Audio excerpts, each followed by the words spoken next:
appreciate you guys for accepting me back again. Upload my other live. It actually did pretty well. Given the reaction I had and the people watching and stuff like that. So very much appreciated. But like the title says, um,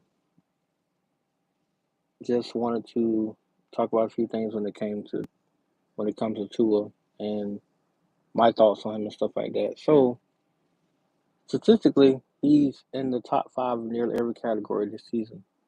Touchdowns, he's number one in yards. He's number three in rating.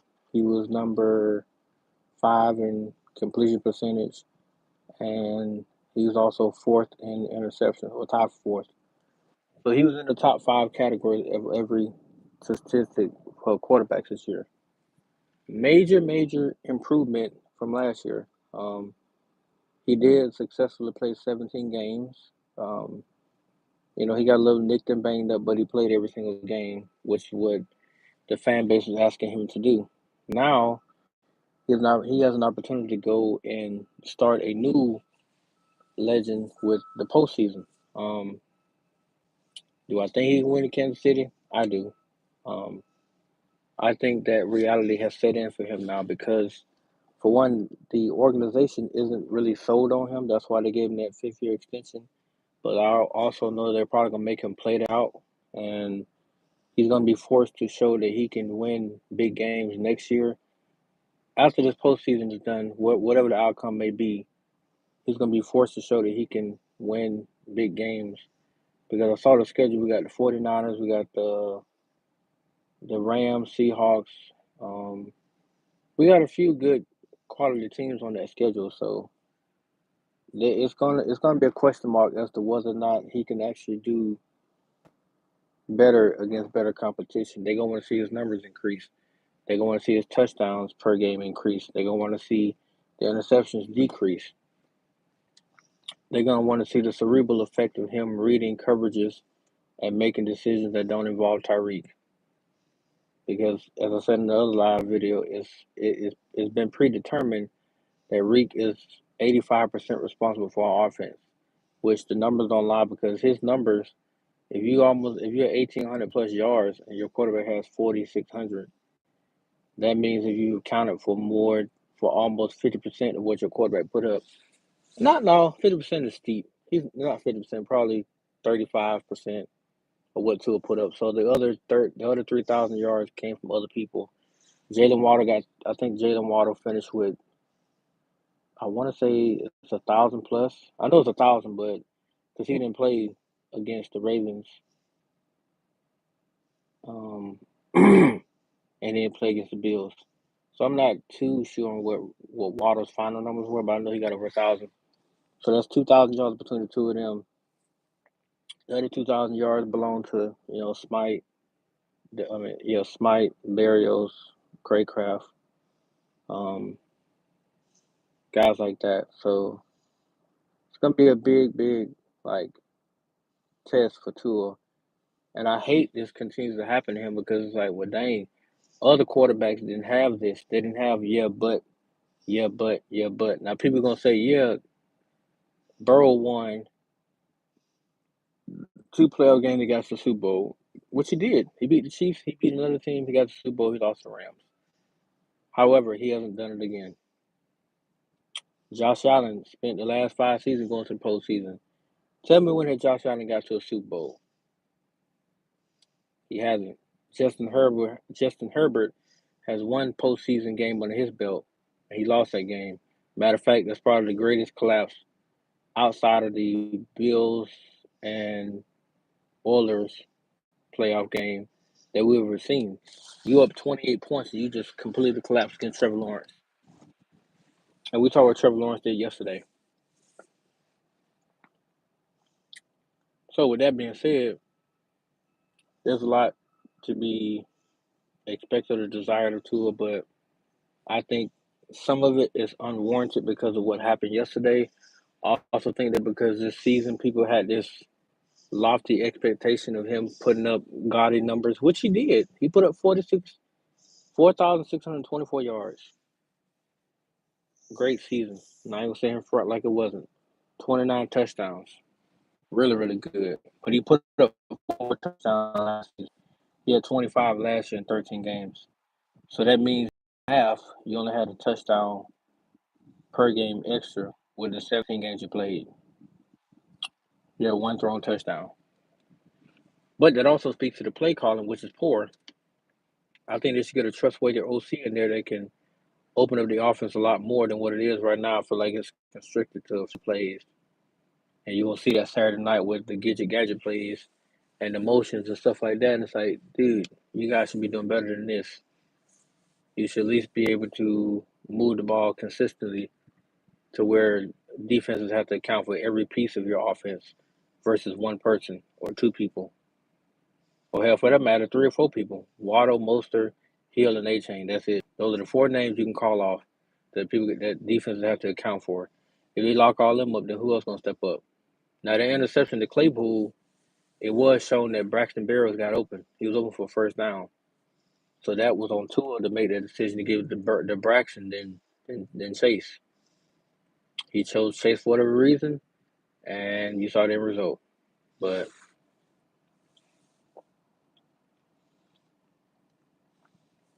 I need him to go way in depth with this film study. Look at where your eyes were on that play. If you actually scan the field, because I know in that play he forced that throw. Because if you actually watch his eyes, he never looked away from Claypool. He never did. So as disheartening as it is, more than likely we probably would have tied the game and win the OT with Buffalo. And who knows? We probably could have won it, but we'll never know because we lost.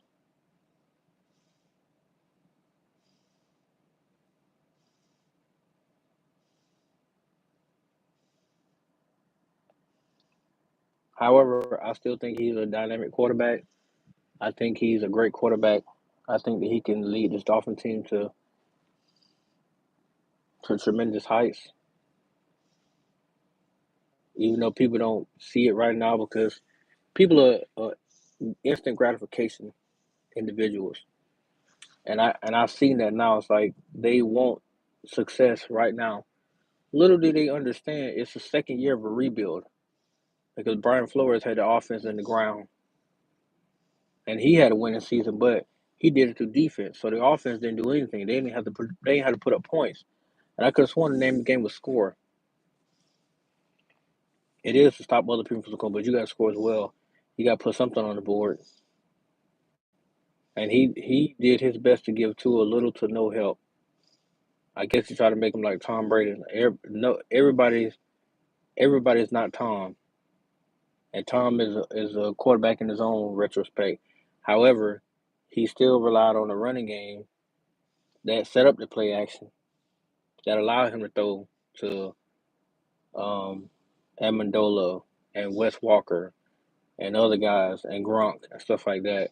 So let's not pretend like Tom Brady sat back there and just threw the ball 40 times in New England. He did not. He relied on a stubborn running game that was getting 5-6 yards a pop behind a stout offensive line that rarely gave him any pressure, and his defense was top notch every single season for 20 years. Now Miami, if you guys want a blueprint for how to win, that's how you win. Your defense has to be stellar every single season. You have to get an offensive line that doesn't give up much pressure, that allows Tua to sit back there and make the reads.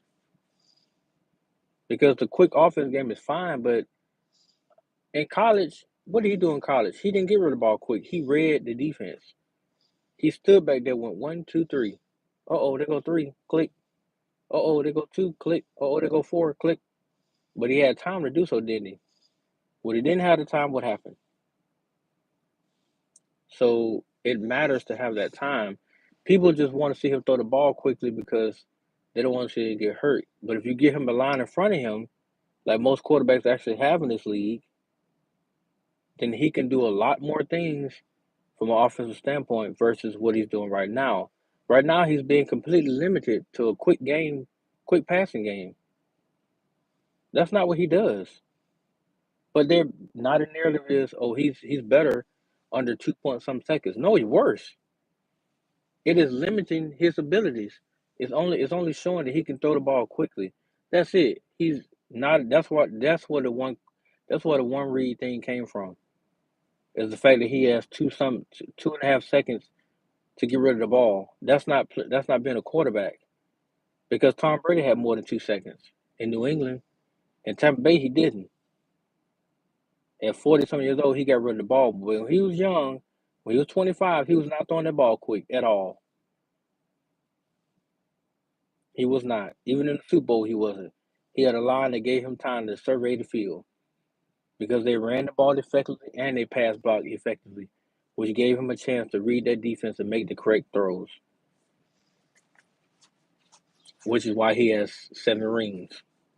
But they did the necessary steps to build a championship team. Miami has went out there and picked certain players to fit a scheme and then get upset when the product don't produce. Well, you can't put everybody in the system expecting to perform.